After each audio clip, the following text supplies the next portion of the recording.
పరిశుద్ధ గ్రంథాలు తెరిచి 2వ రాజుల గ్రంథం తీద్దాం. 2వ రాజుల గ్రంథము 23వ అధ్యాయము. 2వ రాజుల గ్రంథము 23వ అధ్యాయము 31వ వచనం.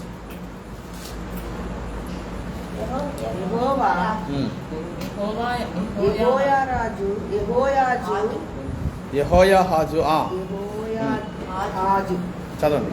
ఎలా ఆరంభించినప్పుడు 23 ఏండ్ల వాడై యెరూషలేములో 3 మాసములు ఏలెను. అతని తల్లి రిబ్కా ఊరివాడైన యిర్మీయా కుమార్తెవు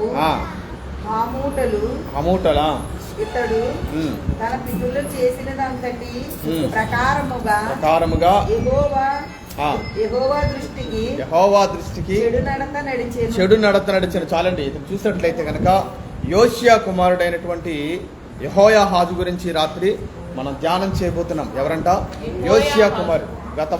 గత వారాల్లో మనం చూసినట్లయితే ఇంచుమించుగా 6 వర్తమానాలు యోషియా గురించి మనం విన్నాం కదండి. అతను కుమారుడే యెహోయాహాజు. ఎవరంట? యెహోయాహాజు కాస్త పలకటము కష్టంగానే ఉంటుంది. అయినప్పటికీ కూడా ఇక్కడి నుంచి వచ్చే పేర్లన్నీ కూడా కొంచెం కష్టంగానే ఉంటాయి. దేవునికి స్తోత్రం కలుగును గాక. ఇప్పుడు ఇంతకుముందు ఇక్కడి నుంచి ధ్యానం చేస్తున్నటువంటి ఒక 2-3 రాజుల పేర్లు కూడా పలకటము కష్టంగానే ఉంటుంది. అయినప్పటికీ కూడా ఈ యొక్క రాత్రికాల సమయంలో పరిశుద్ధాత్మ దేవుడు ఈ యొక్క రాజులో నుంచి, ఈ యొక్క యెహోయాహాజులో నుంచి ఒక అద్భుతమైన పాఠాన్ని రాత్రి మనకు తెలియచేయబోతున్నాడు కనుక శ్రద్ధగా దేవుని మాటలు మనం విందాం. చిన్న ప్రార్థన చేసుకుందాం. ప్రార్థన చేసుకుని వాక్యంలోకి వెళ్ళిపోదాం. పరిశుద్ధుడా, ప్రేమగల తండ్రి, గొప్ప దేవుడా, యేసునాథానికి వందనాలయ్యా. ఇగో తండ్రి, రాత్రి ప్రభా ఈ మంగళవారం కుటుంబ ఆశీర్వాద కూడికలో మేమందరము నీ సన్నిధిలో కూడుకుని ఇదిగో దేవానికి స్తోత్రాలు. నీ మాటలు వినడానికి మేము వేచి ఉన్నాము గనుక మా అందరితో కూడా మీరు మాట్లాడండి. నీ మాట చేత మమ్మల్ని బలపరచండి. నీ మాట చేత మమ్మల్ని ఎంతగానో ఆదరించండి. ఈ రాత్రి కూడి వచ్చిన బిడ్డలందరితో మీరు మాట్లాడండి. ఏ లైవ్లో ఎవరైతే వీక్షిస్తూ ఉన్నారో నైనా వారితో కూడా సూటిగా నేరుగా మీరు మాట్లాడండి అయ్యా. నీ మాట చాలా పవిత్రమైనది, నీ మాట చాలా విలువైనది కనుక ఆ విలువైన సజీవమైన మాటలతో మమ్మల్ని అందరినీ కూడా రాత్రి బలపరచమని, దాసుని కూడా మరుగుపరిచి ఓ దేవానికి స్తోత్రాలు శక్తివంతంగా నీ దాసుని మీరు వాడుకున్నామని యేసు నామములో ప్రార్థించి వేడుకుంటున్నాము తండ్రి. ఆమేన్, ఆమేన్, ఆమేన్. ఇక్కడ మనం చూసినట్లయితే కనుక యోషియా కుమారుడైన యెహోయాహాజు అనే వ్యక్తి 23 సంవత్సరాలకే రాజు అయిపోయాడు. ఎన్ని సంవత్సరాలకండి? 23 సంవత్సరాలకు రాజు అయిపోయి 3 నెలలు మాత్రమే పరిపాలన చేశాడు. ఎన్ని నెలలంట? 3 నెలలు మాత్రమే. చాలా తక్కువ కదండి. ఒక రాజు సింహాసనం ఎక్కితే ఎన్ని సంవత్సరాలు పరిపాలన చేయాలి? మన దేశంలో అయితే ఒక ముఖ్యమంత్రి ఎన్ని సంవత్సరాలు అంట పదవీ కాలం? 5 సంవత్సరాలు. 5 సంవత్సరాలు మరొక ముఖ్యమంత్రి అవడానికి అవకాశము లేదు. ఎవరైతే నెగ్గారో ఈ 5 సంవత్సరాలు కూడా అతనే పరిపాలన చేయాలి. ఈ 5 సంవత్సరాలు అయిపోయిన తర్వాత అప్పుడు ఎన్నికలు జరుగుతూ ఉంటాయి. అదే రీతిగా అప్పుడు ఆ కాలంలో రాజు పరిపాలన చూసినట్లయితే కనుక ఈ యొక్క పదవీ కాలం అనేది లేదు. ఎన్ని సంవత్సరాలైనా పరిపాలన చేయొచ్చు. ఆ రాజు చనిపోయే వరకు లేదా అతన్ని ఎవరైనా చంపే వరకు అతను ఏం చేయొచ్చు? పరిపాలన చేయొచ్చు. దేవునికి స్తోత్రం కలుగును గాక. ఈ యొక్క యవన ప్రాయంలో ఉన్నటువంటి యోషియా కుమారుడైన యెహోయాహాజు 23 సంవత్సరాలకు రాజు అయిపోయి 3 నెలలు మాత్రమే పరిపాలన చేశాడు. దేవునికి స్తోత్రం కలుగును గాక. ఈ పేరుకు అర్థం ఏమిటంటే, యెహోయాహాజు అనే పేరుకి అర్థం ఏమిటంటే యెహోవా పట్టుకొనును. చెప్తారు ఈ మాట, యెహోవా పట్టుకొనును. ఎప్పుడు పట్టుకోవాలంటే ఒక వ్యక్తిని పడిపోయేటప్పుడు మనము పట్టుకోవాలి, అంతే కదా. పడిపోక ముందు ఒక వ్యక్తిని పట్టుకోవాల్సిన అవసరం మనకు లేదు. ఎవరైనా కాలు జారి పడిపోతుంటే మనము దగ్గరగానే ఉన్నట్లయితే చెయ్యి చాచి ఏం చేయాలి? ఆ వ్యక్తిని పట్టుకోవాలి, పడిపోకుండా. దేవునికి స్తోత్రం కలుగును గాక. కాబట్టి యెహోయాహాజు అనే పేరుకి అర్థం ఏమిటంటే యెహోవా పట్టుకొనును. ఇతని తల్లి పేరు కూడా రాయబడింది కదా. ఆ చివరిలో చూసినట్లయితే హముటాలు అనేటువంటి పేరు కనబడుతుందా? హముటాలు అంటే అర్థం ఏంటంటే మంచును పోలినదంట. మంచుని పోలినది ఏంటంట? మంచు. మనకు అందరికీ బాగా తెలుసు కదండి. ఎక్కడైతే మనకి ఏంటంటే ఉదయకాలం చూసినట్లయితే తెల్లని పొగలాగా మంచు కురిచేస్తూ ఉంటుంది. అదే మనం చూసినట్టు వేరే దేశాల్లో కానీ మనం చూసినట్లయితే నేల మీద మంచు ఏమవుతుంది? కురిచేస్తూ ఉంది. అది పేరుకుపోయి గడ్డలాగా మారిపోతూ ఉంది. రోడ్లన్నీ కూడా ఏమైపోతుంది? మంచు చేత నింపబడతాయి. ఏమైపోతాయంట? మంచు చేత నింపబడి వాహనాలు కానీ వెళ్ళడానికి అవకాశం కూడా ఉండదు. వాహనాలు కూడా మంచు చేత కప్పబడి ఏమైపోతాయి, కొన్ని వాహనాలు కూడా పాడైపోతూ ఉంటాయి. కాబట్టి హముటాలు అనేటువంటి పేరుకి అర్థం ఏమిటంట, మంచును పోలినది అంట. ఏంటంట, మంచును పోలినది. దేవునికి స్తోత్రం కలుగునుగా. ఈ మంచు అనేది రెండు రకాలుగా మనకు కనబడుతుంది, రెండు అర్థాలు మనకు వస్తూ ఉంటాయి. మంచు చూడడానికి ఎలా కనబడుతుంది, తెల్లగా కనబడుతుంది. దేవునికి స్తోత్రం కలుగునుగాక. ఒకానొక సమయంలో దావీదు కూడా ప్రార్థన చేస్తాడు కదా, మంచు వలె నా హృదయాన్ని తెల్లగా చేయమంటాడు. దేవునికి స్తోత్రం కలుగునుగాక. అక్కడ హెమము అని వాడతాడు కదా, హెమము అన్న మంచు అన్న ఒకటే. ఇంకో లక్షణం ఏంటంటే మంచు ఎలా ఉంటుంది పట్టుకుంటే, మీకు ఎవరికి తెలీదా? మరి అదే కదా, పట్టుకుంటే ఎలా ఉంటుందంట, చల్లగా ఉంటుంది. ఎక్కువసేపు మనం మంచుని పట్టుకోలేం. ఈవెన్ డీప్ ఫ్రిడ్జ్ లో కూడా చెయ్యి పెట్టి ఎక్కువసేపు మనం చెయ్యి ఉంచలేం కదా. ఎందుకని, అక్కడ చాలా చల్లగా ఉంది కనుక మన చెయ్యి ఆ యొక్క రక్తము గడ్డ కట్టేసి చాలా నొప్పి వచ్చేస్తుంది కనుక ఎక్కువసేపు ఆ యొక్క చల్ల నీళ్ళలో కానీ మంచులో కానీ డీప్ ఫ్రిడ్జ్లో కానీ చెయ్యి ఎక్కువసేపు మనం ఉంచలేము. ఎందుకంటే మంచు యొక్క లక్షణం ఏంటంటే అది చల్లగా ఉంటుంది, పైకి ఎలా కనబడుతుంది, తెల్లగా కనబడుతుంది. దేవునికి స్తోత్రం కలుగును గాక. ఈ పేరుకి అర్థము యెహోయాహాజు తల్లిగారైనటువంటి హమూటాలు అనే పదానికి అర్థం వస్తూ ఉంది. దేవునికి స్తోత్రం కలుగును గాక. ఈ రాజుగారు 27 సంవత్సరాలకు రాజు అయిపోయి 3 నెలలు 23 సంవత్సరాలకు రాజు అయిపోయి 3 నెలలు మాత్రమే పరిపాలన చేశాడు. ఆ తర్వాత చనిపోయాడండి. ఏమైంది పరిస్థితి, అదే ఈ రాత్రి మనం ధ్యానం చేయబోతున్నాం. దేవునికి స్తోత్రం కలుగును గాక. ఈ యొక్క రాజుగారిని 3 భాగాలుగా విభజించినట్లయితే గనక ఈ 31వ అధ్యాయం అంతా కూడా తన కుటుంబాన్ని గురించి చెప్పబడుతూ ఉంది. ఏంటంట, తన కుటుంబం గురించి చెప్పబడుతూ ఉంది. యోషియా కుమారుడు, అతని తల్లి పేరు, ఈ విధంగా తన కుటుంబంలో ఉన్నటువంటి కొంత ఆ యొక్క మరి తల్లిదండ్రుల పేర్లు కూడా ఇతని యొక్క అధ్యాయంలో వచనంలో వ్రాయబడుతూ ఉన్నాయి. కింద 34వ వచనంలో చూసినట్లయితే అక్కడ ఏం కనబడుతుంది, అతని స్థితి పరిస్థితి కనబడుతూ ఉంది. 32వ వచనం చదవండి. 32వ వచనం, ఇతడు తన పితరులు చేసినదంతటి ప్రకారముగా యెహోవా దృష్టికి చెడు నడత నడిచెను. 31వ వచనంలోనేమో కుటుంబానికి సంబంధించిన విషయాలు రాయబడ్డాయి. 32వ వచనంలోనేమో అతడు ఎలాంటి వాడు, ఏ స్థితిలో ఉన్నాడు, ఇతని స్థితిని పరిస్థితిని 32వ వచనము తెలియజేస్తూ ఉంది. దేవునికి స్తోత్రం కలుగును గాక. చెప్తారా మీరు, 31వ వచనం దేనికి సంబంధించి రాయబడింది, తన కుటుంబానికి సంబంధించిన విషయాలు. అతను ఎవరి కుమారుడు, తల్లిగారి పేరేంటి, ఎన్ని సంవత్సరాలు పరిపాలన చేశాడు అన్నటువంటి విషయాలు 31వ వచనంలో రాయబడ్డాయి. 32లో అతని స్థితి పరిస్థితి చెప్పాలి మాట మీరు. ఇది చాలా ఇంపార్టెంట్. ఈ రాత్రి మాట మీద మనము ఈ యొక్క వాక్యాన్ని ధ్యానం చేస్తున్నాం. దేవునికి స్తోత్రం కలుగును గాక. ప్రతి వ్యక్తి కూడా మనం చూసినట్లయితే గనక ఏదైనా గొప్ప గొప్ప వ్యక్తుల గురించి చెప్పబడుతున్నప్పుడు అతని తల్లి పేరు, తండ్రి పేరు, ఏ ఊర్లో పుట్టాడు, ఇప్పుడు పుట్టాడు, ఏం చేశాడో, ఇవన్నీ విషయాలు మొదట వ్రాయబడతాయి, అంతే కదా. తర్వాత అతను ఏం చేస్తున్నాడు, అతని స్థితి ఏంటి, అతని పరిస్థితి ఏంటి, అతని గుణలక్షణాలు ఏంటి అన్న విషయాలు ఆ తర్వాత వ్రాయబడుతుంటాయి. మొట్టమొదటిగా ఎవరి గురించి అయినా చెప్పేటప్పుడు ఎవరి గురించి చెప్తారంట, తల్లి పేరు, తండ్రి పేరు చెప్తూ ఉంటారు. దేవునికి స్తోత్రం కలుగును గాక.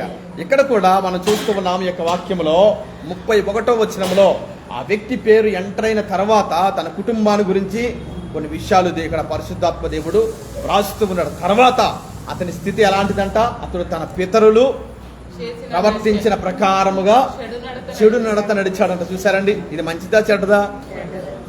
చెడుని అక్కడ రాయబడింది కదా.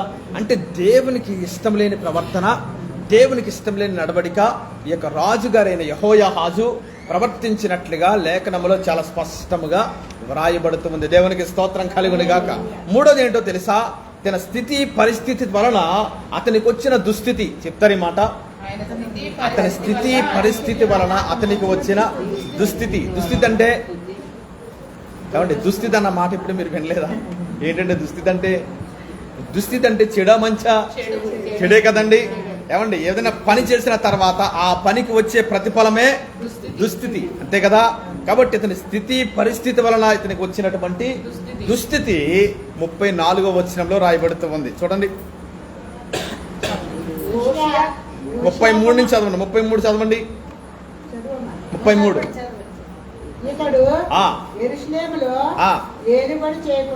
ఇతడు యెరూషలేములో ఏలుబడి చేయకుండా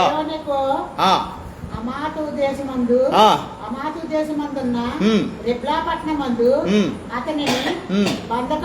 బంధకములలో ఉంచి చాలండి 34 చదవండి. యోషియా ఉమ్.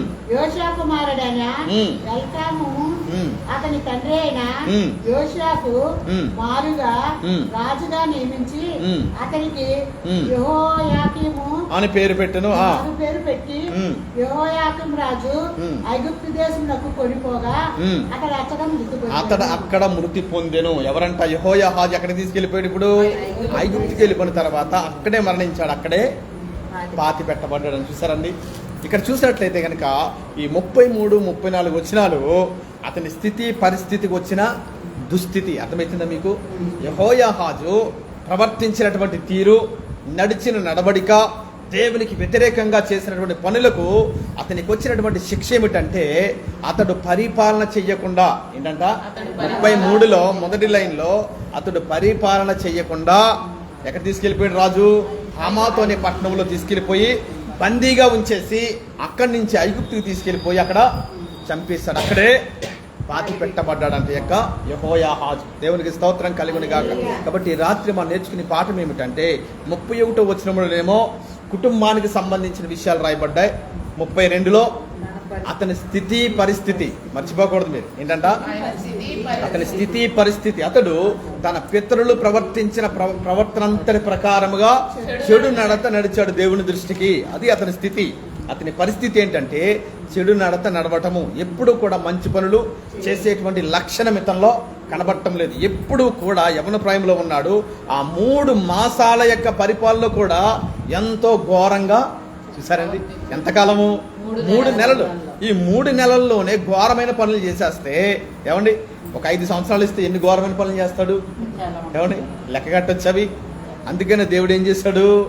ఐగుప్తు రాజు అయిన నెకోను అతని మీదకి పంపించి పరిపాలన చేయకుండా అడ్డగించి అతన్ని బంధించి హమాతు అనే పట్టణంలో తీసుకెళ్ళిపోయి అక్కడి నుంచి ఐగుప్తుకి తీసుకెళ్ళిపోయిన తర్వాత అక్కడ చంపేసి అక్కడే పాతి పెట్టేశాడు. అతనికి మారుగా అతని సహోదరుడైన యెహోయాకీమును రాజుగా నియమించాడు. దేవునికి స్తోత్రం కలుగును గాక. అర్థమవుతుందండి? ఇదంతా కూడా ఐగుప్తు రాజు చేస్తూ ఉన్నాడు. ఇక్కడ మనం చూసినట్లయితే కనుక ఈ రాజుగారి మీదకి దేవుని యొక్క ఉగ్రత దిగి వచ్చింది. ఎందుకు వచ్చిందో తెలుసా? అతని స్థితి పరిస్థితి వలన.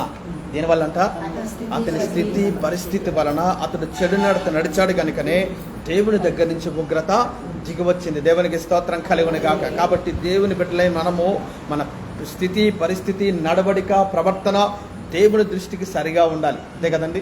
దేవుని దృష్టికి ఎలా ఉండాలంట? మన ప్రవర్తన మన నడవడిక సమస్తమును కూడా దేవుని దృష్టికి సరిగా ఉన్నప్పుడే దేవుని దగ్గర నుంచి దీవులను మనం పొందుకునగలం. దేవునికి స్తోత్రం కలుగును గాక. ఇక్కడ మనం చూసినట్లయితే కనుక ఈ యొక్క రాజుగారిలో నుంచి మనం నేర్చుకునే పాఠం ఏమిటంటే తన యొక్క స్థితి పరిస్థితి వలన అతనికి వచ్చిన దుస్థితి. ఈ రోజు నేర్చుకునే పాఠం అదే. చెప్తారు మాట. అతనికి వచ్చిన దుస్థితి. రాజుగారి పేరేం చెప్పక్కర్లేదు, మనం నేర్చుకున్నాం కదా, యెహోయాహాజు. యోషియా కుమారుడని మనం గుర్తుపెట్టుకుందాం. అతని పేరు యెహోయాహాజు. అతడు 23 సంవత్సరాలు రాజు అయిపోయి 3 నెలలకే పదవి విరమణ చేసేసాడు. అతని మీద దేవుని ఉగ్రత దిగి వచ్చినట్లుగా లేఖనంలో చూస్తున్నాం. కేవలం కారణం ఏంటంటే అతని యొక్క స్థితి నడవడిక ప్రవర్తన వలన అతనికి వచ్చిన దుస్థితి ఏమిటో ఇక్కడ మనము చాలా స్పష్టంగా ధ్యానం చేస్తూ ఉన్నాం. దేవునికి స్తోత్రం కలుగును గాక.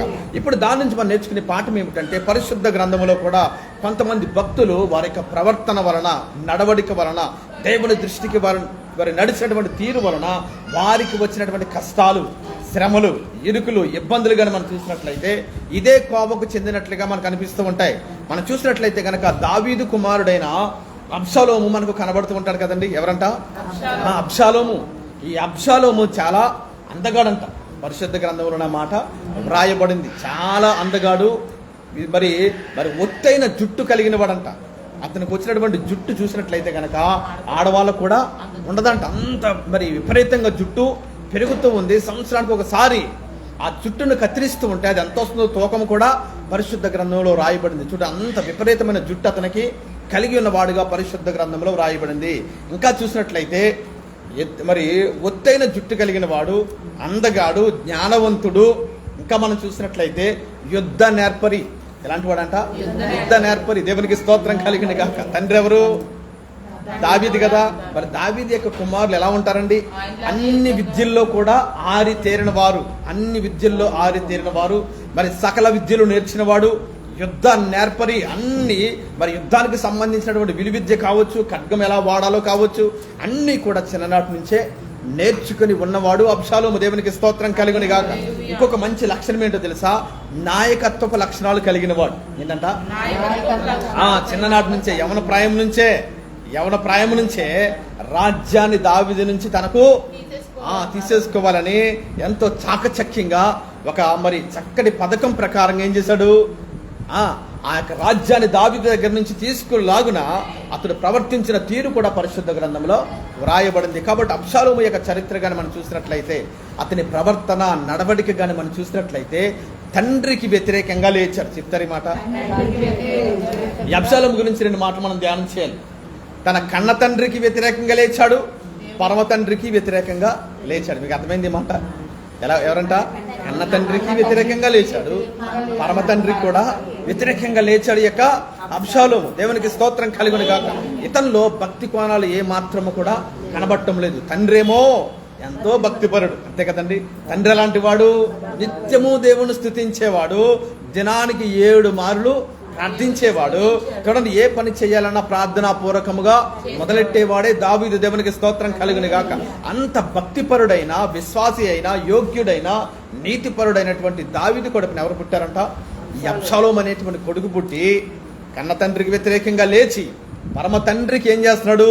ద్రోహం చేస్తూ ఉన్నాడు. వ్యతిరేకమైన చెడు పనులు చేస్తూ ఉన్నట్లుగా అబ్షాలోము యొక్క జీవితము మనకు కనబడుతూ ఉంది. దేవునికి స్తోత్రం కలుగును గాక. చూడండి, మరి తండ్రి అనేక మందికి మాదిరిగా కనబడుతున్నాడు కదండి. పరిశుద్ధ గ్రంథం మనం చూస్తున్నాం కదా. ఆ రాజు దావీదు నడిచిన ప్రవర్తన ప్రకారముగా దేవుని దృష్టికి మంచి ప్రవర్తన అనుకూలంగా నడిచారని కొంతమంది రాజులు కూడా మనం చదివాం కదండి. కాబట్టి చూస్తాడు, తండ్రి అనేక మందికి మార్గదర్శిగాను మాదిరిగాను ఉన్నాడు, కానీ కొడుకుకు మాత్రం ఎలా ఎందుకు లేడండి? కొడుకును మాదిరిగానే ఉన్నాడు, కానీ ఆ కుమారుడైన అబ్షాలోము తన తండ్రిని మాదిరిగా తీసుకోలేకపోయాడు. దేవునికి స్తోత్రం కలుగును గాక. లోపం దావీదా అబ్షాలోముదా? అబ్షాలోముదే. 100కి 100% లోపము అబ్షాలోముదే కనబడుతుంది. దేవునికి స్తోత్రం కలుగును గాక. తండ్రి అనేక మందికి మాదిరిగా ఉంటే కుమారుడు మాత్రం తన తండ్రిని మాదిరిగా తీసుకోలేకపోయాడు, తన తండ్రి బాటలో నడవలేకపోయాడు, తన తండ్రి ప్రార్థించిన రీతిగా ప్రార్థించలేకపోయాడు. తన తండ్రిలో ఎలాగైతే దేవుని యందు భయభక్తులు ఉన్నాయో ఆ భయభక్తులు కలిగి అబ్షాలోము జీవించలేకపోయాడు. చూసారండి ఎంత ఘోరమో. ఆ తర్వాత ఏమైందో తెలుసా? అతి యవన ప్రాయంలోనే అబ్షాలోము చనిపోయాడండి. ఎంత ఘోరం అంటే ఆ అబ్షాలోము గురించి దావీదు ఎంతగా ఏడ్చాడో కూడా పరిశుద్ధ గ్రంథంలో మనం చూస్తూ ఉన్నాం. దేవునికి స్తోత్రం కలుగును గాక. తన యొక్క శక్తిని అంతా కూడగట్టుకుని నా కుమారుడు అబ్షాలోమా అబ్షాలోమా అబ్షాలోమా అని ఏం చేశాడంట? ఎంతో ఘోరంగా ఏడ్చినట్లుగా ఆ యొక్క మరి ఆ అభిషేకాన్ని కూడా పరిశుద్ధ గ్రంథంలో మనం చూస్తూ ఉన్నాం. దేవుని నామానికి మహిమ కలుగును గాక.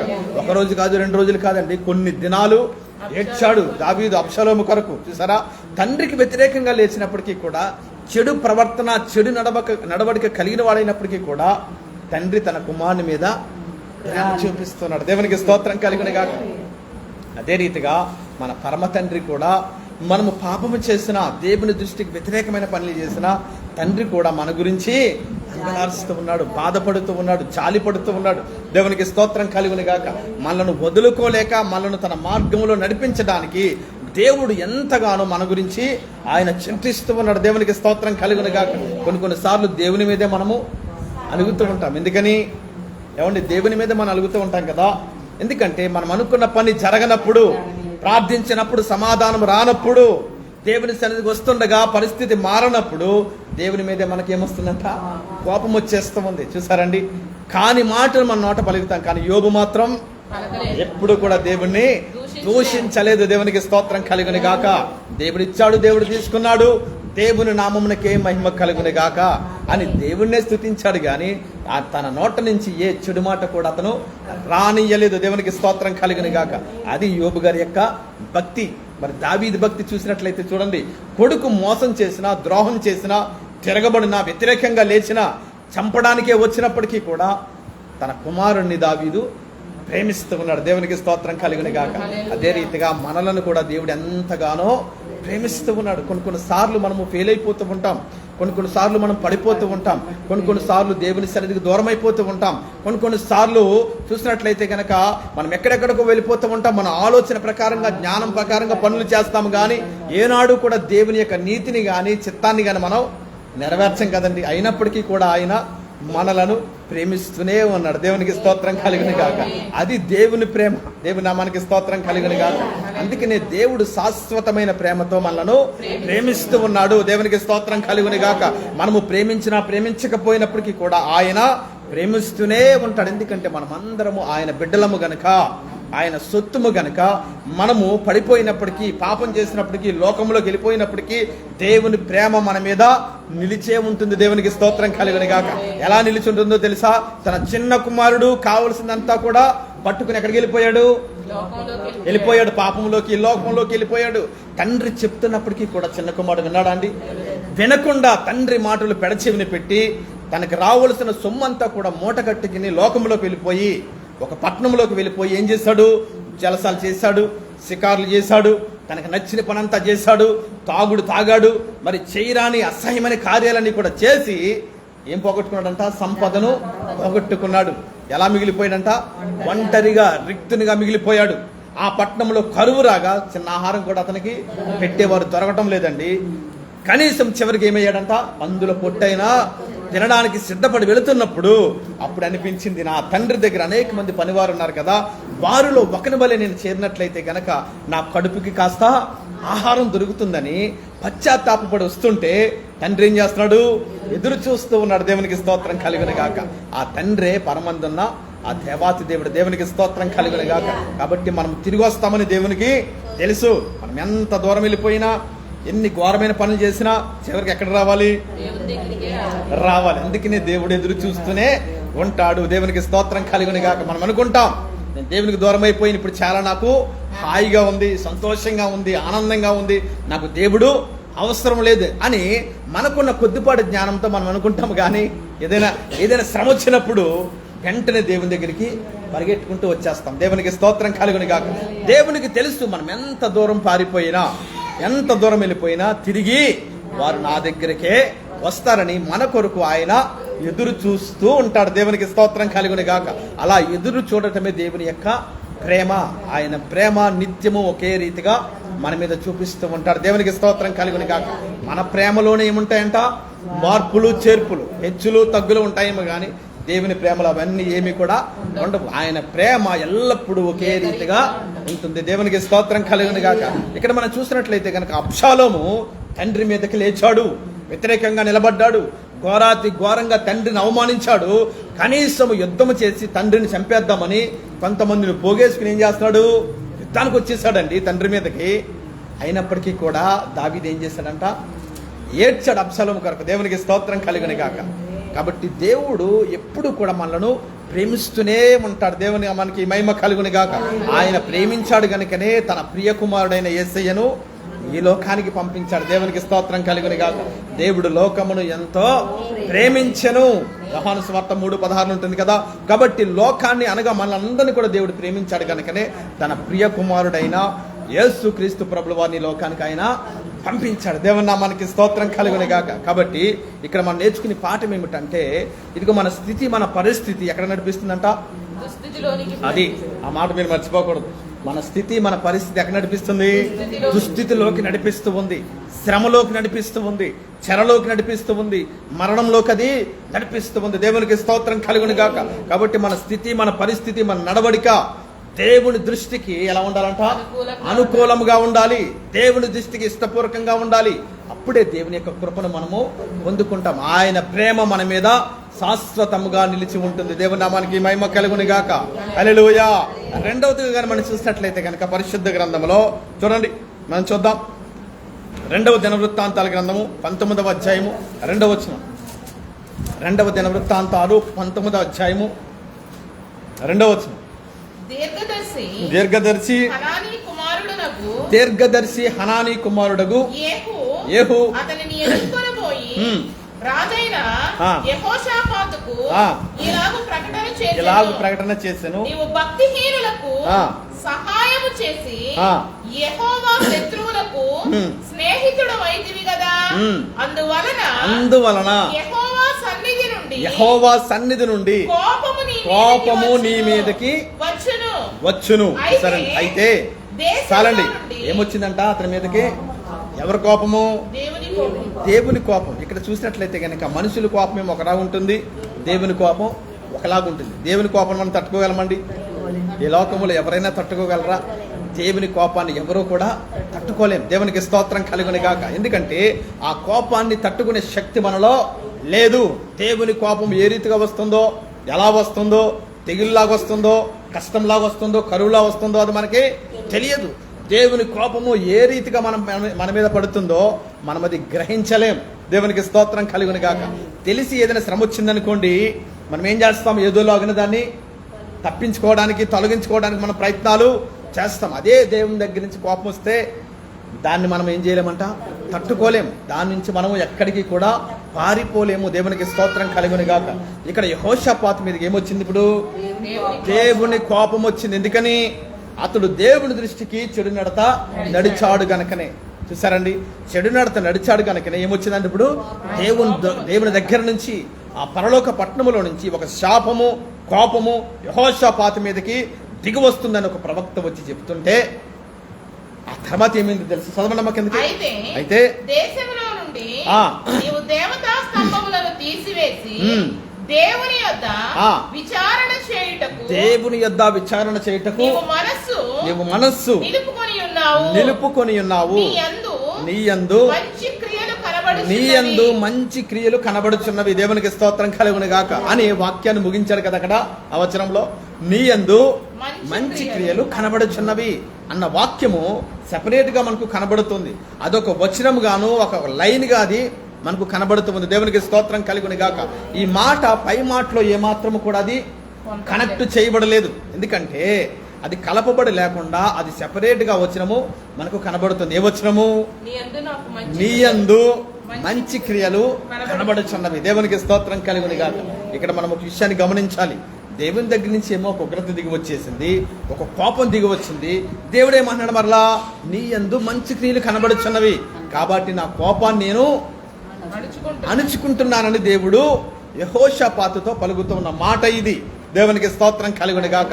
ఇతడు చెడు నడత నడిచినప్పటికీ కూడా దేవుని దృష్టికి, ఇదిగో చెడు కార్యాలు చేసినప్పటికీ కూడా, దేవునికి నచ్చని పని చేసినప్పటికీ కూడా, ఆ క్రమంలో దేవుని దగ్గర నుంచి శాపము, కోపము దిగి వచ్చినప్పటికీ కూడా అది ఆకాశంలో ఆగిపోయింది కానీ యెహోషాపాతు మీదకి రాలేదు.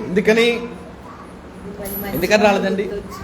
యెహోషాపాతులో కొన్ని మంచి క్రియలు దేవునికి కనబడుచున్నాయి. దేవునికి స్తోత్రం కలుగును గాక. ఈ మంచి క్రియలు దేవుని యొక్క కోపాన్ని ఆపేశాయి. సరే, అంత మంచి మాట ఇది. దేవుని నామానికి మహిమ కలుగును గాక. దేవుని యొక్క కోపాన్ని యెహోషాపాతు యొక్క మంచి క్రియలు ఆపగలిగాయి. అంటే ఆ మంచి పనులు ఏ స్థాయిలో ఉన్నాయో, ఎలాంటి మంచి పనులు చేశాడో మనము గమనించవచ్చు. దేవునికి స్తోత్రం కలుగును గాక. కాబట్టి మనము కూడా మన భక్తి జీవితంలో ఏం చేయాలంట? కొన్ని మంచి పనులు చేయాలి. ఏంటి మంచి పనులని? ఏమంటే మంచి పనులు అంటే ఏంటి చెప్పండి. మీకు తెలిసిన కొన్ని మంచి పనులు చెప్పండి. ఏమండి తెలియదా? మంచి పనులు మీకు తెలియదా? ఎప్పుడు కూడా మంచి పనులు మీరు చేయలేదా? బైబిల్లో కాదండి, సహజంగా సమాజంలో మనం చేసేటువంటి మంచి పనులు ఏంటి? సహాయం చేయటం.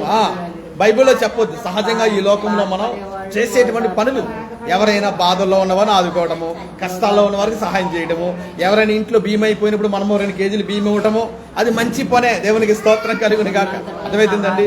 ఎవరైనా అప్పు కోసం మన దగ్గరికి వచ్చినప్పుడు మన దగ్గర తోచింది ఇవ్వటము మంచి పనే. ఇలాంటి మంచి పనులు కానీ మనం చేసినట్లయితే కనుక దేవుని యొక్క కోపాన్ని మనము ఆపగలం. దేవునికి స్తోత్రం కలుగును గాక. మంచి పనులు ఇంక ఎలాంటివో ఒక వచనాన్ని ఇప్పుడు మీ ముందు చూపించాలని ఆశపడుతున్నాను. యోబు గ్రంథం తీయండి. మీకు అర్థమవడానికి వాక్యాన్ని మీ ముందుంచాలని ఆశపడుతున్నాను. యోబు గ్రంథములు కానీ మనం చూసినట్లయితే కనుక 29వ అధ్యాయము 12వ వచనం నుంచి చదువుకుని రండి. ఒక్కొక్కరు ఒక్క వచనం చదవండి. 12 అయిపోయిన తర్వాత మానేయండి. మరొకరు 13వ వచనం చదవండి. అలాగా ఏలయనగా చదవండి.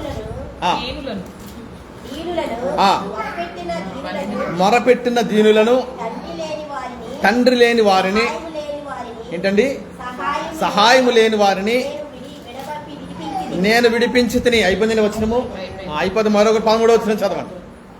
13 మరొకరు చదవండి. 29 13 ఎవరు తీయలేదండి? నశించుటకు నశించుటకు సిద్ధమై ఉన్న వారి నశించుటకు సిద్ధమై ఉన్న వారిని దీవెన దీవెన నా మీదకు వచ్చెను. నా మీదకు వచ్చును. విధవరాండ్ర విధవరాండ్ర హృదయమును విధవరాండ్ర హృదయమును సంతోషపెట్టితివి. నీవు సంతోష పెట్టితివి. అయిపోయిందని వచ్చిన 14 మరొకరు చదవండి. నేను నీతిని ఆ వస్త్రముగా ధరించుకుని ఉంటిని, ఆ. గనుక అది నన్ను ధరించెను. గనుక అది నన్ను ధరించెను. నా నా న్యాయ ప్రవర్తన నాకు నా న్యాయ ప్రవర్తన నాకు వస్త్రమును ఆ. మాగాయు ఆయను. వస్త్రమును పాగాను ఆయను. తర్వాత మరొకరు 15 వచ్చిన 15 చదవండి. 15 చదువునా గుడ్డి వారికి నేను కన్నులెత్తిని కన్నునైతిని కన్నులెత్తిని ఆ. గుడ్డి వారికి పాదములెత్తిని దరిద్రులకు చాలండి తండ్రిగా ఉంటిని. చాలండి. దరిద్రులకు తండ్రిగా ఉంటిని. ఉంటుంది. దేవునికి స్తోత్రం కలుగును కాక. ఇక్కడ మనం చూసినట్లయితే యోబు చేసిన మంచి పనులు చెప్తారు ఈ మాట. యోబు చేసిన మంచి పనులు దేవునికి స్తోత్రం కలుగును గాక. మరొకరు ఎవరైనా 12వ వచనము 15వ వచనం చదవండి స్పష్టంగా. ఏలయనగా మొర్రపెట్టిన దీనులను తండ్రి లేని వారిని సహాయము లేని వారిని నేను విడిపించి తిని. దేవునికి స్తోత్రం కలుగును గాక. 15 వచనం మీరు చదవండి. 15 గుడ్డి వారికి నేను కన్నులనైతిని, కుంటి వారికి పాదములనైతిని, దరిద్రులకు తండ్రిగా ఉంటుంది. 16 వచనం చదవండి గాయత్రి గారు.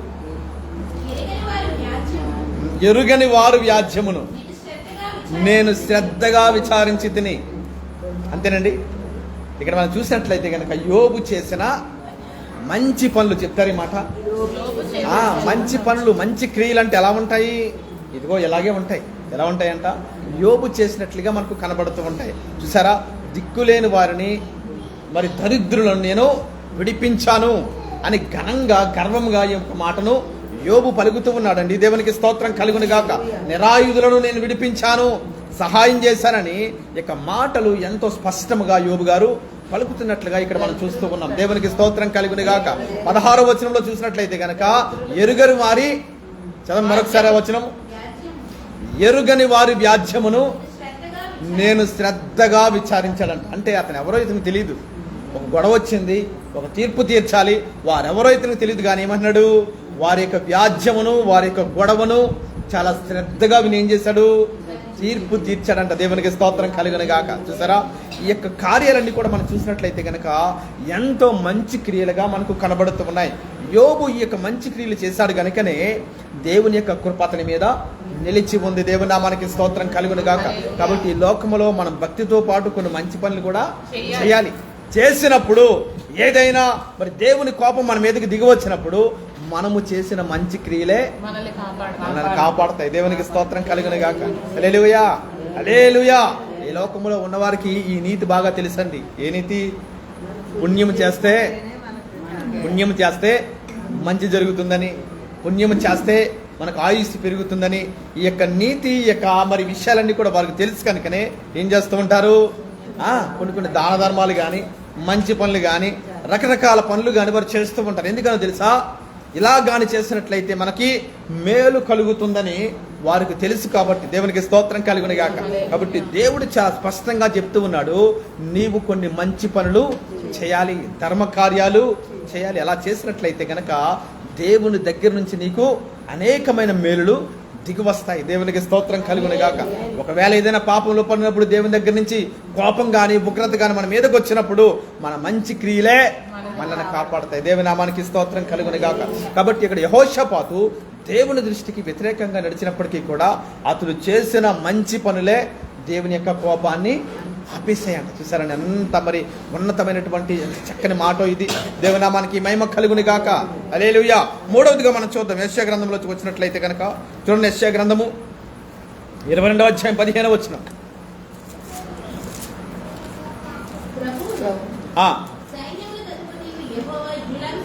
సైన్యములకు అధిపతి యెహోవా ఎలాగూ సెలవిచ్చెను, గృహ నిర్వాహకుడైన షెబ్నా అను ఈ విచారణకర్త పోయి అతనితో ఇట్లనేమో ఇక్కడ నీకేమి పని, ఇక్కడ నీకెవరున్నారు,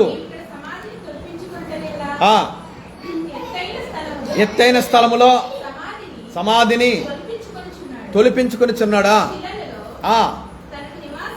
శిలలో తనకు నివాసమును తొలిపించుకుని ఉన్నాడు.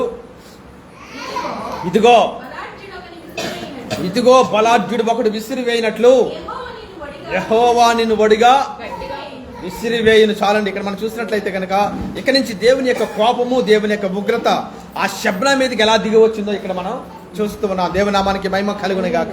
ఇక్కడ షెబ్నా అనేటువంటి వ్యక్తి ఒక మంచి ఉన్నతమైన స్థాయిలో ఉన్న వ్యక్తిగా కనబడుతున్నాడు. దేవునికి స్తోత్రం కలుగును గాక. చూడండి ఇక్కడ వాక్యాన్ని జాగ్రత్తగా వినండి. ఈ షెబ్నా గృహ నిర్వాహకుడు. ఎవరంట? అంటే ఒక ఉన్నతమైన గృహం మీద, ఒక ధనవంతుని యొక్క గృహం మీద ఇతను ఒక గృహ నిర్వాహకుడు. దేవునికి స్తోత్రం కలుగును గాక. ఇప్పుడు ఈ గృహ నిర్వాహకుని దేవుడు ఏమంటున్నాడు? ఒక నిన్ను బడిగా విసిరివేయినట్లు నిన్ను విసిరివేస్తాను. అంటే వడిసెల రాడు పెట్టి ఎలా విసిరేస్తే ఎంత దూరంలో పడతాడండి? ఎవరికైనా తెలిసిద్దా? చాలా దూరంలో పడతాడు కదా. అదే రీతిగా దేవుడు అంటున్నాడు కదా, షెబ్నాను నిన్ను బడిసెల రాడు విసిరివేయినట్లుగా నేను విసిరివేస్తాను. ఎందుకని ఇంత కోపం దేవునికి వచ్చిందండి? ఎందుకని ఇంత కోపంతో షెబ్నాను గురించి దేవుడు ఇక్కడ మాట్లాడుతున్నాడు? తన బాధ్యతను మర్చిపోయాడు, తనకు అప్పగించిన పనిని విడిచిపెట్టేశాడు. ఉండవలసిన స్థానంలో ఉండకుండా ఎక్కడున్నాడు? ఊరి చివరన శిలలో తనకు నివాసమును తొలిపించుకుంటూ ఉన్నాడంట. అర్థమవుతుందండి? ఒక మంచి గృహాన్ని, తాను చనిపోయిన తర్వాత ఒక సమాధి స్థలాన్ని, ఇదంతా కూడా ఏర్పాటు చేసుకున్నాడు. యొక్క షెబ్నా ఏం విడిచిపెట్టేశాడు? ఉద్యోగాన్ని విడిచిపెట్టేశాడు, తనకు అప్పగించిన బాధ్యతలు విడిచిపెట్టేశాడు, ఉండవలసిన స్థానంలో ఉండకుండా ఎక్కడెక్కడో తిరుగుతూ ఉన్నాడు. కాబట్టి దేవునికి ఏమొచ్చింది? అతని మీద కోపం వచ్చింది, ఉగ్రత వచ్చింది. అందుకనే దేవుడు అన్నాడు కదా, వడిసెల రాడు విసిరివేయినట్లు నేను నిన్ను విసిరివేస్తాను, నీ ఉద్యోగాన్ని వేరే వానికి నేను చేస్తాను అన్నట్లుగా దేవుడు చెప్తున్నటువంటి యొక్క వచనాలు కానీ మనం చూసినట్లయితే, ఈ వాక్యాన్ని కానీ మనం ధ్యానం చేసినట్లయితే కనుక దేవుని యొక్క కోపము, ఉగ్రత ఏ రీతిగా ఉందో మనకు అర్థమవుతుంది. దేవునికి స్తోత్రం కలుగును గాక. కారణం ఏంటో తెలుసా? అతని స్థితి పరిస్థితిని బట్టి. చెప్తారు ఈ మాట. అతని స్థితి పరిస్థితిని బట్టి షెబ్నాకు ఆ దుస్థితి వచ్చింది. అర్థమవుతుందా మీకు? తన స్థితి పరిస్థితిని బట్టి చూసారా, ఉండవలసిన స్థానంలో ఉండకుండా ఏం చేస్తున్నాడు? వేరే పనులు చేస్తూ ఉన్నాడు. దేవునికి స్తోత్రం కలుగును గాక. కాబట్టి మనము కూడా దేవుని సన్నిధిలో నిలిచి ఉండాలి. అర్థమవుతుందండి? ఇది దేవుడు మనకిచ్చిన స్థలం. ఏ స్థలం? దేవుని మందిరంలో మనము బలపట్టము, ఎదగటము, విశ్వాసంలో ఎదగటము, సహవాసములో బలపట్టము, ప్రార్థన నేర్చుకోవడము, విశ్వాసంలో ఎలా ఉండాలో నేర్చుకోవడం అంతా కూడా ఈ స్థలంలో మనం నేర్చుకోవాలి. ఈ స్థలంలోనే మనము నిలిచి ఉండాలి. దేవునికి స్తోత్రం కలుగును గాక. దేవుడు మనకిచ్చినటువంటి అద్భుతమైన స్థలాన్ని మనము విడిచిపెట్టకూడదు. ఎవరి వలే షెబ్నా ఏం చేస్తాడు? తను ఉండవలసిన స్థానంలో ఉండకుండా ఎక్కడెక్కడో తిరుగుతూ ఉన్నాడు. కాబట్టి అలా మనం తిరగకూడదు. ఎక్కడెక్కడో తిరగడం దేనికి సాదృశ్యంగా కనబడుతుందంటే ఈ లోకానికి సాదృశ్యంగా కనబడుతూ ఉంది. కాబట్టి ఈ లోకములోకి మనము వెళ్ళకూడదు. దేవుడు మనకి ఇచ్చినటువంటి ఈ అద్భుతమైన, అందమైనటువంటి, ఆశీర్వాదకరమైన ఈ స్థలములోనే మనము నిలిచి ఉండాలి. దేవుల్లో మనం ఎదుగుతూ ఉండాలి, సహవాసములో బలపడుతూ ఉండాలి. దేవునికి స్తోత్రం కలుగును గాక. దేవుని యొక్క మాటలు మనము వింటూ ఉండాలి. ఎవరి వలే? మరియా వలే. మరియా ఏం చేస్తుంది? ప్రభువు పాదాల దగ్గర కూర్చుని దేవుని మాటలు వింటుంది. కాబట్టి మనము కూడా దేవుని మాటలను శ్రద్ధగా ఈ స్థలంలో మనం వింటూ భక్తిలో బలపడాలి. ఏమవ్వాలంట? భక్తిలో బలపడాలి, విశ్వాసంలో ఎదుగుతూ ఉండాలి, రాకడ కొరకు మనం సిద్ధపడుతూ ఉండాలి. దేవునికి స్తోత్రం కలుగును గాక. ఇది మనం నేర్చుకోవలసిన అద్భుతమైన పాఠము. ఇది మన బాధ్యత, ఇది మన విధి. దేవుని నామానికి స్తోత్రం కలుగును గాక. ఈ స్థలాన్ని విడిచిపెట్టేసి లోకములోకి మనము వెళ్ళకూడదు. అప్పుడు దేవుడు ఏమని అడుగుతాడు మనల్ని? ఇక్కడ ఎందుకున్నావు నువ్వు? ఇక్కడ నీకు ఎవరున్నారో నీ దేవుడు మనల్ని కూడా ప్రశ్నిస్తాడు. దేవుని నామానికి స్తోత్రం కలుగును గాక. ఈ స్థలాన్ని విడిచిపెట్టి లోకములోకి వెళితే షెబ్నాను ప్రశ్నించినట్లుగానే దేవుడు మనల్ని కూడా ప్రశ్నిస్తాడు. కాబట్టి ఆ ప్రశ్నలు మనం వినకూడదు. అర్థమవుతుందండి? దేవుడు ప్రశ్న వేశాడంటే మన పరిస్థితి ఏమవుతున్నట్టు? శాపములోకి వెళ్ళిపోతున్నట్లే. కాబట్టి ఈ స్థలాన్ని మనము విడిచిపెట్టకూడదు. ఈ స్థలంలో మనం ఏమవ్వాలంట? భక్తిలో ఎదుగుతూనే ఉండాలి. దేవునికి స్తోత్రం కలుగును గాక. ఒక పక్క భక్తిలో ఎదుగుతూ ఉండాలి, రెండో ప్రక్క రాకడ కొరకు సిద్ధపడుతూ ఉండాలి. దేవుని నామానికి మహిమ కలుగును గాక. అలా మనం ఉన్నప్పుడు దేవుడు ఖచ్చితంగా మనలను ఆశీర్వదిస్తాడండి, దీవిస్తాడు. దేవుని నామానికి స్తోత్రం కలుగును గాక. ఈ దీవించే స్థలంలో, ఆశీర్వదించే ఈ స్థలంలో కానీ మనం నిలిచి లేకపోతే దేవుడు ఎలా దీవిస్తాడండి? అంతే కదండి, దేవుడు దీవించడు కదా, దేవుడు ఆశీర్వదించడు కదా. కాబట్టి ఈ స్థలాన్ని మనం ఏం చేయకూడదు, విడిచిపెట్టకూడదు. దేవుని నామానికి స్తోత్రం కలుగును గాక. ఏదైనా బ్యాంకులో లోన్ అప్లై చేసిన తర్వాత ఆ పత్రాలను వారికి ఇచ్చేసి ఇంకా మనం వెళ్ళలేదనుకోండి, మన అకౌంట్లో డబ్బులు పడతాయా ఏమండి? ఆ తర్వాత ఎంత ప్రాసెస్ ఉంటుంది, ఎన్నిసార్లు వారు తిప్పుతారు, అవంతా తిరిగిన తర్వాత కనిపెట్టుకుని అక్కడే మనం కూర్చుంటే ఏం చేస్తారంట, మన పని జరుగుతూ ఉంది. దేవునికి స్తోత్రం కలుగును గాక.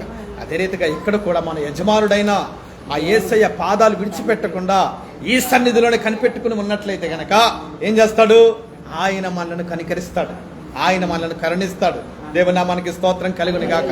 నా బిడ్డలు నమ్మకంగా నా సన్నిధికి వస్తూ ఉన్నారు, నా బిడ్డలు నా సన్నిధిని విడిచిపెట్టడం లేదు, కాబట్టి వీరిని నేను ఖచ్చితంగా దీవించాలి అని దేవుడు మన భక్తిని, మన విశ్వాసాన్ని, మన ప్రార్థనా జీవితాన్ని గుర్తించి ఏం చేస్తాడంట, ఒక మంచి దీవెన మనకు అనుగ్రహిస్తాడు. దేవునామానికి స్తోత్రం కలుగును గాక. అలాంటి దీవెన ఆశీర్వాదమును మనం పొందుకోవాలంటే దేవుని సన్నిధిలోనే మనము నిలిచి ఉండాలి, ఇక్కడే మనం కనిపెట్టుకుంటూ ఉండాలి. అప్పుడే దేవుడు మనలను ఖచ్చితంగా కరుణిస్తాడు. దేవునామానికి స్తోత్రం కలుగును గాక. కాబట్టి యెహోయాహాజు యొక్క స్థితి పరిస్థితి ఎక్కడ నడిపించింది, దుస్థితిలోకి నడిపించింది. ఎవరి పరిస్థితి అంట, యోషియా కుమారుడైన యెహోయాహాజు యొక్క స్థితి పరిస్థితి ఎక్కడ నడిపించిందంట, దుస్థితిలోకి నడిపించింది. ఏంటా దుస్థితి, చెరలోకి వెళ్ళిపోయాడు, అంతే కదా. 3 నెలలు మాత్రమే పరిపాలన చేస్తాడు. ఎన్ని నెలలు అంటండి, 3 నెలలు. ఎన్ని రోజులండి, ఇంచుమించుగా 90 రోజులు కదా.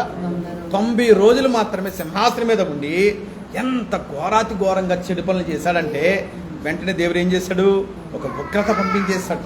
అతనిలో మంచి క్రియలు లేవు కాబట్టి ఏమైపోయాడంట, ఉగ్రతకు గురైపోయాడు. అర్థమవుతుందా మీకు? అతనిలో మంచి క్రియలు కానీ కనబడితే యెహోషాపాతులాగా ఆ ఉగ్రతను, దేవుని కోపాన్ని ఆపగలిగేవాడు. దేవునికి స్తోత్రం కలుగును గాక. ఆ యెహోయాహాజులో మంచి క్రియలు లేవు కాబట్టే దేవుని యొక్క ఉగ్రతకు గురైపోయి ఐగుప్తు అనే దేశంలోకి చెరగా వెళ్ళిపోయాడు. అక్కడే చంపబడ్డాడు, అక్కడే పాతి పెట్టబడ్డాడు. తన శవము కూడా యోధా దేశానికి రాలేదు, దేవుడు ఇష్టపడలేదు. చూసారండి, అంత ఘోరాతి ఘోరంగా ఉంది అతని యొక్క ప్రవర్తన, నడవడిక. దేవునికి స్తోత్రం కలుగును గాక. మరి మన ప్రవర్తన, మన నడవడిక, మన స్థితి, మన పరిస్థితి ఎలా ఉందండి? ఒక్కసారి మనం గమనించుకోవాలి, ఒక్కసారి మనకు మనమే పరిశీలన చేసుకోవాలి. దేవునికి స్తోత్రం కలుగును గాక. దేవుని ఎదుట మన స్థితి ఎలా ఉంది, దేవుని ఎదుట మన పరిస్థితి ఎలా ఉంది, మన భక్తి జీవితము ఏ రీతిగా ఉందో మనం ఏం చేయాలి, గ్రహించుకోవాలి, పరీక్షించుకోవాలి. అప్పుడే మనం భక్తిలో ఏ స్థితిలో ఉన్నామో, ఎంత లెవెల్లో ఉన్నామో మనకి అర్థమవుతుంది. దేవునికి స్తోత్రం కలుగును గాక. ఆ పరిశీలన కానీ, ఆ గమనింపు కానీ మనలో లేకపోతే మనం ఎక్కడ ఉంటాము, భక్తిలో ఇంకా పాలు తాగే స్థితిలోనే ఉంటాం. అందుకని పౌలు గారు అంటారు కదా, ఏమంటున్నాడు, మీరింకా పాలు తాగే స్థితిలోనే ఉన్నారు. ఇదిగో రక్షించబడి మీకు వాక్యాన్ని బోధించి ఇంచుమించు 20-30 సంవత్సరాలు అవుతుంది, కానీ ఇంకా మీరు మూలపాఠములోనే ఉన్నారని ఎంతగానో బాధపడుతున్న అపోస్తలుడైన పౌలు గారు. చూసారండి, మీరు ఇంకా పాలు తాగే స్థితిలో ఉన్నారని వారిని గురించి బాధపడుతూ చెప్తున్నాడు పౌలు గారు. మనం ఆ స్థితిలో ఉండకూడదు. ఏ స్థితిలో ఉండాలండి? దేవుడు మనల్ని దీవిస్తాడు. దేవునికి స్తోత్రం కలుగును గాక. కాబట్టి మన స్థితి ఎలా ఉండాలంట, పెరుగుతూ ఉండాలి. దేవునికి అనుకూలంగా మన స్థితి ఉండాలి, మన పరిస్థితి ఉండాలి, మన నడవడిక ఉండాలి. ఎప్పటికప్పుడు భక్తిలో మనము ఎదుగుతూ ఉండాలి. దేవునికి స్తోత్రం కలుగును గాక. ఎప్పుడైతే భక్తిలో ఎదుగుతూ ఉంటామో, సహవాసంలో ఎదుగుతూ ఉంటామో, భక్తిలో బలపడుతూ ఉంటామో, అప్పుడు మనం ఏమవుతామంటే దేవునికి బాగా దగ్గరగా మనం వెళుతూ ఉంటాం. దేవునికి స్తోత్రం కలుగును గాక. ఒక వ్యక్తికి దగ్గరగా ఉన్నామనుకోండి, ఒక వ్యక్తికి సన్నిహితంగా ఉన్నామనుకోండి, అతని మనసు ఏమిటో, హృదయం ఏమిటో మనకి బాగా తెలుస్తుంది, అంతే కదా. దూరం నుంచి ఒక వ్యక్తిని మనం చెప్పగలమా? దగ్గరగా ఉండడం అంటే కొన్ని రోజులు, కొన్ని వారాలు, కొన్ని నెలలు ఒక వ్యక్తితో దగ్గరగా కానీ సంబంధం పెట్టుకుని మనం తిరిగితే ఆ వ్యక్తి ఎలాంటి వాడో మనకు బాగా అర్థమైపోతుంది. దేవునికి స్తోత్రం కలుగును గాక. అదే రీతిగా మనం కూడా దేవునికి దగ్గరగా మనము రావాలి. అప్పుడే దేవుని మనస్సు, దేవుని యొక్క ప్రేమ మనకు బాగా అర్థమవుతూ ఉంటాయి. దేవుని మనకి స్తోత్రం కలుగును గాక. హల్లెలూయా, హల్లెలూయా. ఆ స్థితిలోకి మనం రావాలంటే మన స్థితి, పరిస్థితి, నడవడిక దేవునికి స్థానుసారంగా ఉండాలి, ఆయన మెచ్చే విధంగా ఉండాలి. దేవుని నామానికి మహిమ కలుగును గాక. హల్లెలూయా. కాబట్టి దేవుని సన్నిధిని మనము విడిచిపెట్టకూడదు. ఈ స్థలంలోనే మనం ఏం చేయాలంట, ఎదుగుతూ ఉండాలి, బలపడుతూ ఉండాలి. ఇక్కడ జరిగే ప్రతి ప్రార్థనలో మనం కూడుకుని దేవుని వాక్యాన్ని పట్టుదలగా మనము వినాలి. అందుకనే సొలొమోను గారు అంటారు కదా, మీరు బలవంతంగానైనా దేవుని వాక్యాన్ని వినండి, చదవండి అని ఒక మంచి మాట చెప్తాడు సామెతల గ్రంథంలో. మీరు బలవంతంగానైనా దేవుని వాక్యాన్ని వినాలంట, బలవంతంగానైనా మీరు చదవండి అని ఆ యొక్క సొలొమోను గారు అనుభవపూర్వకంగా మాటను తెలియజేస్తూ ఉన్నాడు. దేవునికి స్తోత్రం కలుగును గాక. దేవుని మాట చాలా శక్తివంతమైనదండి, సజీవమైనది. దేవుడు రాకడ వచ్చేంత వరకు కూడా దీనిలో జీవం ఉంది. ఈ వాక్యమే దేవుడు, అంతే కదా, వాక్యమే దేవుడు గనక ఈ వాక్యము, ఈ దేవుడు మన యొద్ద ఉన్నప్పుడు మనం ఏం చేయాలి? వెతుకుతూ ఉండాలి, చదువుతూ ఉండాలి, ధ్యానిస్తూ ఉండాలి. దేవునామానికి మహిమ కలుగును గాక. యెహోవా మీకు దొరుకు కాలమున ఆయనను వెతకాలి. ఆయన దొరికే కాలంలో మనం ఉన్నాము కాబట్టి దేవుని వాక్యాన్ని మనము వెతకాలి, చదవాలి, ధ్యానించాలి, వినాలి. అప్పుడే దేవుల్లో మనం ఎంతగానో బలపడుతూ ఉంటాం. దేవునామానికి మహిమ కలుగును గాక. హల్లెలూయా, హల్లెలూయా. దేవుని వాక్యం చదివితేనే కొన్ని విషయాలు మనకు తెలుస్తాయి, వింటేనే కొన్ని విషయాలు మనకు తెలుస్తాయి. కాబట్టి వినాలి, చదవాలి, ధ్యానించాలి. దేవుని సన్నిధిని మనము విడిచిపెట్టకూడదు. ఈ సన్నిధిని విడిచిపెట్టకుండా కానీ మనము భక్తులు కానీ ఎదిగినట్లయితే కనుక దేవుడు ఖచ్చితంగా మనను దీవిస్తాడు, ఆశీర్వదిస్తాడు. దేవుని నామానికి స్తోత్రం కలుగును గాక. ఆ యెహోయాహాజుకి ఆ యొక్క దుస్థితి ఎందుకని వచ్చిందంటే అతని యొక్క స్థితి, పరిస్థితి, నడవడిక, చెడు ప్రవర్తన వలన కేవలము యవ్వన ప్రాయములోనే ఆ యొక్క రాజుగారు చనిపోయారు. 3 నెలలు మాత్రమే పరిపాలన చేయడానికి దేవుడు అనుమతించాడండి. ఆ తర్వాత చెరలోకి వెళ్ళిపోయాడు. ఆ చెరకు వెళ్ళిన వాడు మరలా తిరిగి రాలేదు. అతని శవను కూడా పరాయి దేశంలోని దేవుడు భూస్థాపితం చేశాడు, కానీ అతని ఎముకలు కూడా యోధా దేశానికి రాలేదు. దేవుని నామానికి స్తోత్రం కలుగును గాక. హల్లెలూయా. కాబట్టి దేవుల్లో మనం బలపడుతూ ఉండాలి, ఎదుగుతూ ఉండాలి. ఈ యొక్క మరి భక్తుల జీవితాలన్నీ కూడా మనకు ఎంతో మాదిరిగా కనబడుతున్నాయి, అంతే కదండి. ఈ భక్తుల జీవితాలు దేని కొరకు? మనకు ఒక పాఠాన్ని నేర్పించాలని, మనము దేవుల్లో బలపడాలని, కొన్ని హెచ్చరికలు మనకు తెలియచేయాలని, మనము దీవించబడాలని, ఆశీర్వదించబడాలని ఈ యొక్క విషయాలన్నీ కూడా దేవుడు పరిశుద్ధ గ్రంథంలో మన కొరకే ఏం చేశాడు? ముద్రించాడు. దేవుని నామానికి మహిమ కలుగును గాక. హల్లెలూయా, హల్లెలూయా. కాబట్టి నా మాటలు దేవుడు దీవించి ఆశీర్వదించును గాక. ఆమె ప్రార్థన చేసుకుందామండి, ప్రార్థన చేసుకుందాం. చెప్తారండి.